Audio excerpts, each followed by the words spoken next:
সহপাঠী ও দাদাদের ভালোবাসা ও শুভেচ্ছা জানিয়ে আমি একটি সংক্ষিপ্ত বক্তৃতা উপস্থাপন করছি।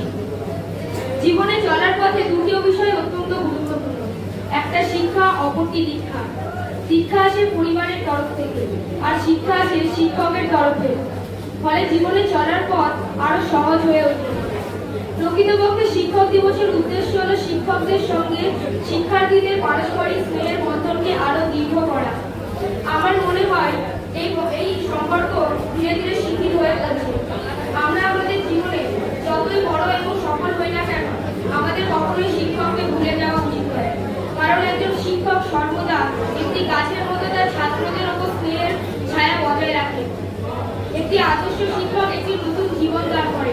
তাই শিক্ষাদানের মধ্যে দিয়ে একটি শিক্ষককে বহুপাতির সঙ্গে তুলনা করে বলা যায় যে a good teacher looks like a candle, it consumes itself to light the way for others.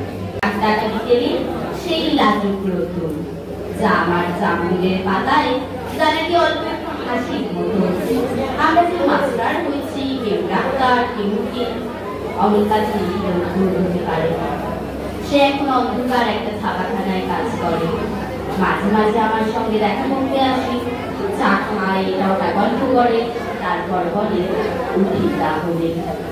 Amalkanti রোদ্দুর হতে পারে সেই অমলকান্তি। নমস্কার।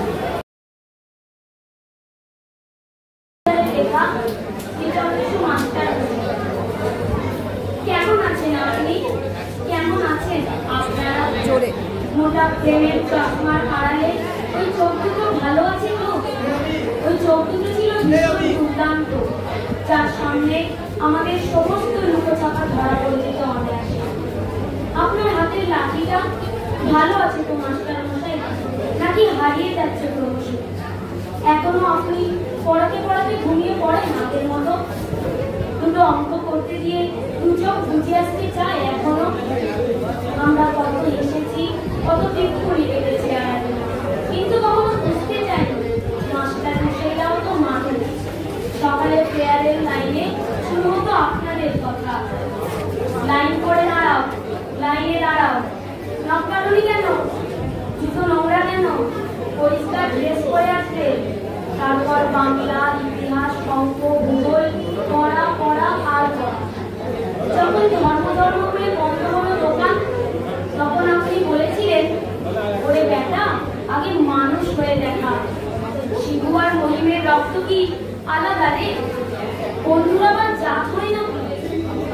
তখন আমরা বড় হয়ে গেলাম। আপনার লাঠিতে ঝোলানো হলো নিষেধ, আপনার বউকে থেমে গেল পরোয়ানার কাছে, আপনার স্নেহকে বললে আমরা নাম দিলাম কর্তব্য। আপনি আবার হাতে লাঠি তুলে নিন মাস্টার মশাই। আমাদের পরবর্তী প্রজন্মকে যে প্রথমেই মানুষ বানাতে হবে। নমস্কার।